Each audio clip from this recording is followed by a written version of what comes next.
Okay, but so it's passive aggressive. Okay, and another saying that I invented is that, at least as far as I know, I invented it. Sometimes you hear things and then you repeat it later and you think you invented it, but you really heard it somewhere else. But as far as I know, I invented it. Okay, um, the end goal of passive aggression is the exact same as the end goal of aggression, of just raw aggression. Okay, it's just a different path to the same end, and the end goal is manipulation and oppression. Okay, so I grew up in a house full of women. I mean, it was like if somebody asked me my address, growing up, I should have said something like, we lived at 796 Camino Lake Circle in Boca Raton. So I should have said like 796 passive aggressive lane. I mean, literally, it was just passive aggression 24/7. Oh, I just care about you so much. That's why I'm going to take away all your rights. And that's why I'm going to embarrass you and humiliate you. And I'm going to treat you like you have an IQ of 34 because I love you. Right? That's passive aggression. Right? Whereas aggression is somebody just comes in and says, you're going to do what I say. Boom, boom, boom. That's aggression. But the end game is the same. With passive aggression, right? If you don't know what's going on, you're just confused. You're like, I don't know what to do. And you just end up going along with them because they're pretending to care, right?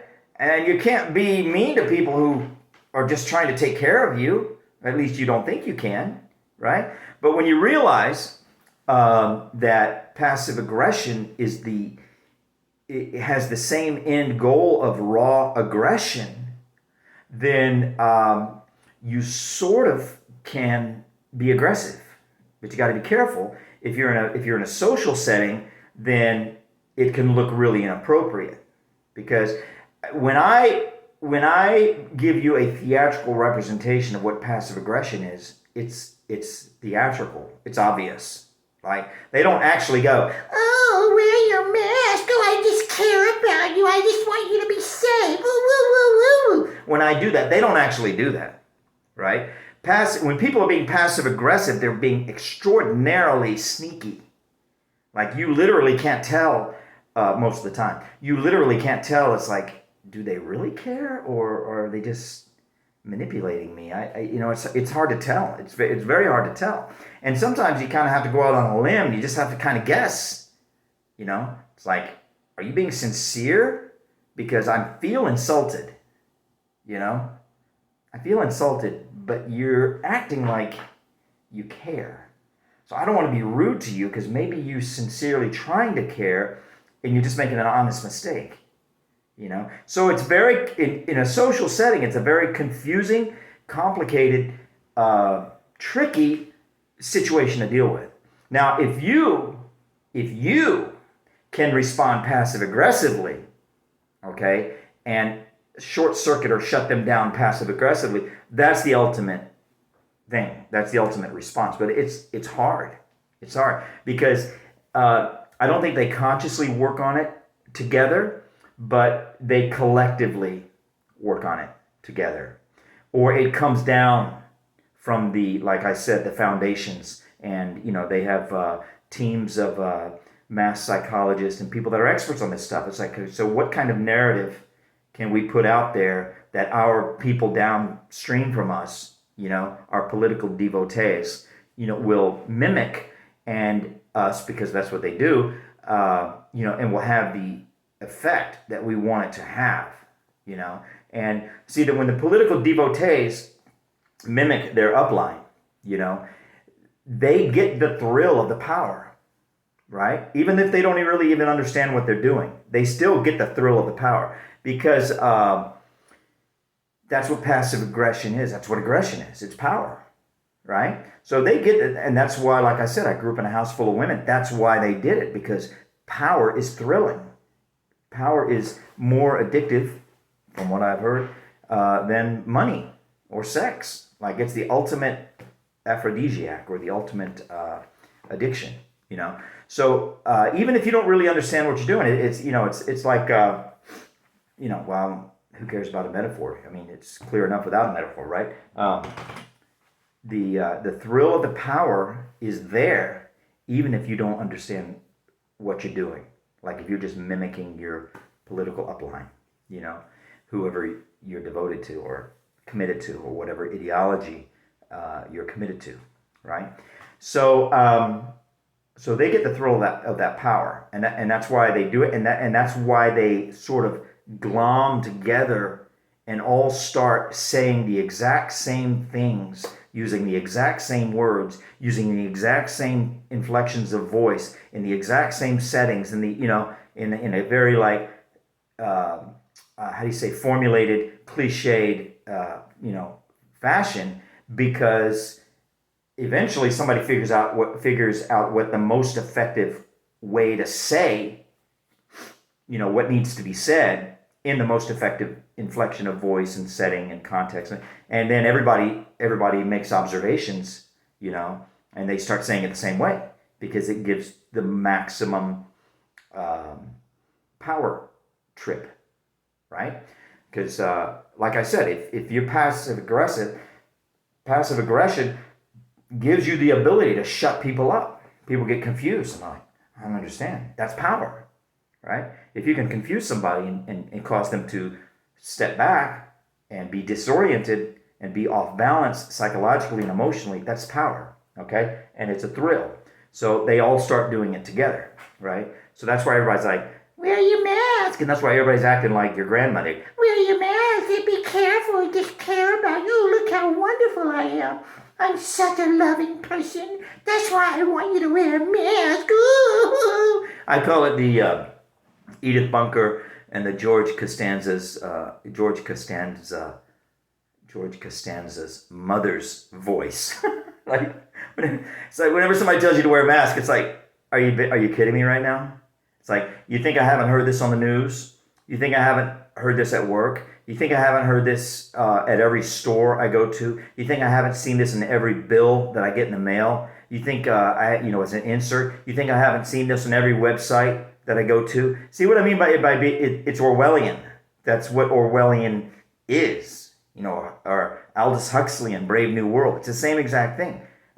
When you start hearing everybody from every sector of society saying the exact same thing, like 1,000 antennas should start going off, like warning, something is weird here, something is wrong, something is up here. It's like these people are carrying, they're just like carrying too much. There's obviously something in it for them. They're obviously, right? When people start carrying that too much, carrying that much, there's something in it for them, especially when the carrying is like questionable to begin with. It's like, the whole thing is just weird, right? So this thing is totally evil. Totally evil. The whole thing is, top to bottom, is totally evil. For a lot of reasons, but one of the reason is I want to talk about right now is because of the chimera thing, all right? The end game of everything that's going on in the world right now is transhumanism. Okay? The end game of all the billionaires, the end game of all these guys, Jeff Bezos, Bill Gates, all the usual characters, and then a whole bunch of characters that we've never heard of, and nobody knows their name. They're just billionaires. What's that guy's name over in Europe? Charles, I want to say Charles Schwab, but it's not Charles Schwab. It's, anyway, Jean-Claude Juncker, the president of the European Union, and blah, blah, blah. It just goes on and on. But anyway, it's transhumanism, and that is where basically you're creating a chimera of a man and a machine, or a man and machine. So it's the merging of carbon with silicone, right? Because we're carbon life forms. The machines are silicone based, the microchips, the electronic, And if you can merge those, then you go from sort of being like theoretically partially corporate owned, where you have a chip in your body that monitors your emotions 24/7, monitors your health metrics, like your blood pressure and your sugar and blah blah blah blah blah blah blah blah, on and on and on and on. And it's a transceiver and a receiver.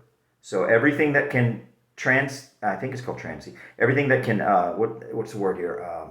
Transmit. Okay. everything that can transmit. Maybe a transceiver is a receiver that can transmit and receive. Maybe that's what that is. You can so everything that can receive data can transmit data. Okay, so and that's not absolute, but I mean it's almost 100%, right? Especially our day and age. So if they can collect data about you and send a signal out to some server somewhere up through the 5G, through the cell networks, whatever, well then they can send a message into you. And then the question just becomes, okay, so how do we integrate this piece of machinery so that the message actually has the effect that we want it to have? You know, like it causes thoughts, it causes emotions, causes comfort, causes discomfort, you know, whatever, you know. So and they got it. They got it. I mean, Elon Musk, who's not really on board with these guys, but he is, but he's not, but he's a hard one to figure out because he goes up against them a lot. But, you know, they do that kind of thing. They they play both sides, whatever. But so he's a hard one to figure, but Neuralink it's called. And the product is called Threads. They drill a little hole in your skull. They put this thing in your head, and basically it's like a cell phone in your head. So you don't need to carry a cell phone anymore. But it reads your thoughts, and it also delivers thoughts. Okay? So you become a product. You become owned.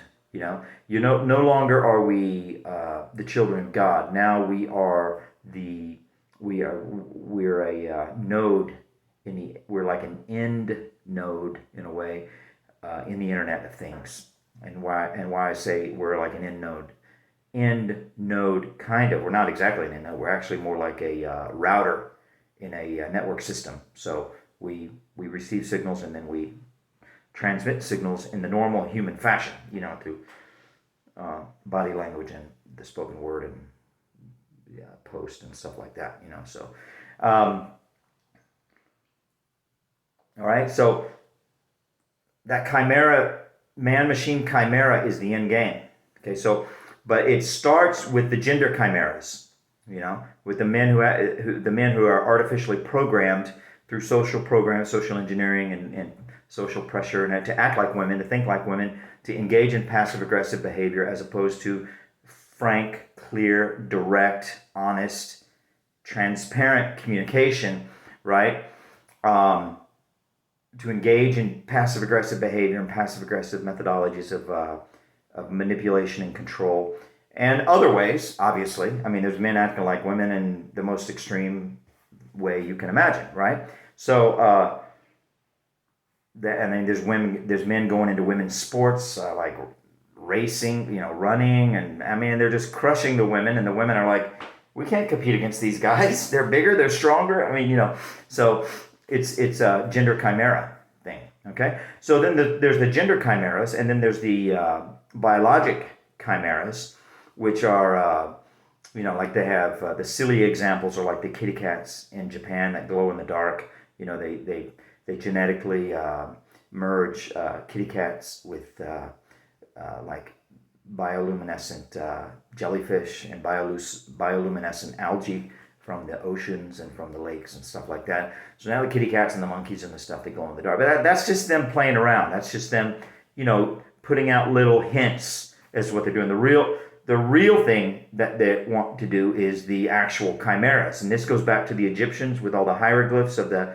men with the eagle heads, and the Greek mythology of the half men, half horse, and you know, who knows what part of that is exaggerated and what's literal. But anyway, people have done this stuff forever. So they got the gender chimeras. They got the and you see it's like a progression to the ultimate end game, which is the transhumanism man and machine chimeras. Okay, so the first step is the gender chimeras. The second step is the biologic chimeras. The third step is the spirit chimeras, where they have like people that are half human, half whatever you want to call it. They call them like interdimensional beings. Okay, but from my point of view, where I come from, I would call them demons. You know, so half human, half demon.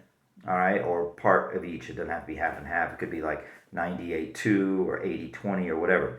Okay, so then the spirit chimeras, and then eventually everything gets so crazy and chaotic, and that everybody's just like whatever. That because we just don't, it's kind of like this election. It's like whatever. It just gets so psychologically overwhelming. We just throw in the towel and say, okay, whatever, and we, fine. You want me to become half man, half machine? Fine. Where do I go to get my, alteration or whatever? So it's the merging, and then you become literally like a product of a corporation, of some corporation, and you no longer are human, or at least your humanity is severely compromised. But they talk about stuff. They talk about literally identifying what it is that, like the gene, or the organ. A lot of it revolves around the pineal gland, or the organ, or the system. If it's the lymphatic system or whatever system it is that makes us human. Or it could be like a dynamic interaction of genes, organs, and systems. So whatever it is, they work to identify that, and then they work to short circuit it, so that basically, when you're talking about taking away somebody's humanity, you're talking about taking away their free will. Okay, that's basically what it is. They want us to be machines that just do whatever they say without any type of moral impulse or free thought or question, or it's just do it. You million people go march into that furnace, and everybody just goes and marches. There's just no you million people go attack those other 10 million people. They just go, they just do whatever they say. You 80 million people, go to bed right now, or within the next 15 minutes, go to bed. They want the whole city shut down. They just shut it down because they're machines, right? Because actual machines are not very good. From experience how fast the battery on your cell phone dies. There's something about biological organisms that they could never in a million years duplicate. So they have to take what's good about us, and it's not what's good about what they have to offer, but it's what they want. It's what they have. It's what they want. It's not good, but it's what they want. They have to take what's good about us and merge it with what they want, because what's good about us they can't duplicate. So they're really hijacking it. So it's this chimeric thing that, like I said, John Rice is exemplifying or typifying. It's not him. He's not any worse than anybody else. It's just, they're all the same. It's just touchy-feely, irrational nonsense. Like when they get up there and they start talking about slavery from the 1800s, and it's like, well, what about the 40 million slaves today? There's more slaves in the world today than any. Well, they don't want to talk about that. That's taboo. Women and children in work and sex slavery is taboo. In our current age, they won't talk about it. They're not allowed. It's not part of their chimera agenda. Whatever. I don't think they get an email that tells them what to talk about. But it's like however they transmit, the agenda. They all stick to the agenda. All the leaders. If you're a public leader in a community, it's not 100%, but it's whatever percent it is. It might be 30%, 60%. In this community, it's 90%. In that community, it's 10%. So whatever percentage it is what it is. But they they're not allowed, or they don't want to. Maybe there's some wealthy and or influential people in the church that tell them what to talk about and what not to talk about. They're certainly allowed to talk about coronavirus. They want whoever's telling them what to talk about is telling them to talk about coronavirus nonstop, like all the time, constantly, and let's figure out ways to make it more dramatic and more theatrical. Like Amy Hobbs was out there a couple weeks ago with the candles and the quoting the 370,000 figure, and every candle's 3,500 lives, and making it all dramatic. It's all nonsense. It's all statistical nonsense. When Bill Gates gives interviews, he's known to have a book there on the desk, visible to the camera, that is the famous book. You've probably heard of it. It's called How to Lie with Statistics. We're basically afraid of numbers. We're being taught to be afraid of numbers. Nobody's being taught to analyze the numbers to decide, make an intelligent, decision or assessment as to whether or not the numbers are actually true, right? It's just throw up some numbers and make people afraid. 3,500 people per candle. Oh, be afraid. Wear your mask. Wear your mask. It's like, it's evil. It's demonic.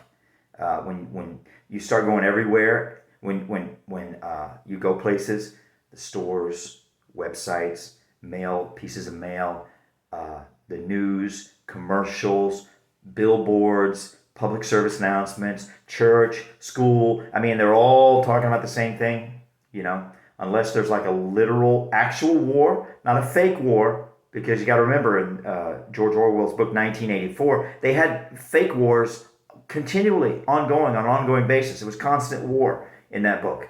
And that's just to keep the public afraid, So it can't be a fake war. It has to be a real war, right? Unless it's something's real. See, this coronavirus thing it's not real. It's not real. Because I know 5 people that supposedly had this stupid COVID thing. Okay? And they were like in and out, and, some didn't even go to the hospital. Some went to the hospital for something else. And they told them they had COVID, and like a day later they're home. And it's like, one guy I know supposedly had COVID, and he had asthma his entire life. So, he should have been in bad shape. They put him on a ventilator. I mean, they get paid $13,000 to put you on a ventilator. So they're going to put as many people on ventilators as possible. They put him on a ventilator, but like for a half a day. And the next day he was home. And they're like, just quarantine yourself for 7 days. He said, okay, fine. I mean, he was fine. I mean, he didn't feel good, but look, I've had the flu. I thought I was going to die. I mean, or I wish I would have died, because I've just been that sick. I had a kidney infection. It's like, I didn't know if I was going to make it, I almost went to the emergency room, and you don't never catch me going anywhere near a hospital or a doctor's office unless like a bone is visible or something. I mean, you're not going to catch me anywhere near any of that nonsense, that foolishness. No, you will not. I mean, so for me to be thinking about going to the emergency room, you got to believe it was bad. I mean, it was bad. It hurt bad. But I didn't run around and tell people that they got to wear a mask and they got to change their lives because I'm sick. I mean, that's crazy. This whole thing is crazy. It's evil. Okay? But, and in addition to that, you probably don't know this. Yeah, see, I am going all the way up to the line again. You probably don't know this, but in Pinellas County, they actually have a COVID camp. We know somebody, an elderly lady, that was low on energy. She was feeling tired, and she's watches mainstream news, the liars, the professional liars, the hairspray and powder puff makeup, liars. I call them whores because they just say whatever comes across, like Ron Burgundy, an Anchorman. They just say that's why they made the movie, because it's what they do. They just read whatever comes across the teleprompter, and they get $125 grand a year or whatever they get just to sit there and act out the script that scrolls in front of them. Okay? So you watch mainstream news, that's what you're doing. You're watching actors, you're watching thespians, you're watching people that are acting out whatever's coming across that teleprompter. So that's what she did. She watched the thing. And, all right, so I'm going to stop and I'm going to make a third. This is 2 of 3. I'll be right back.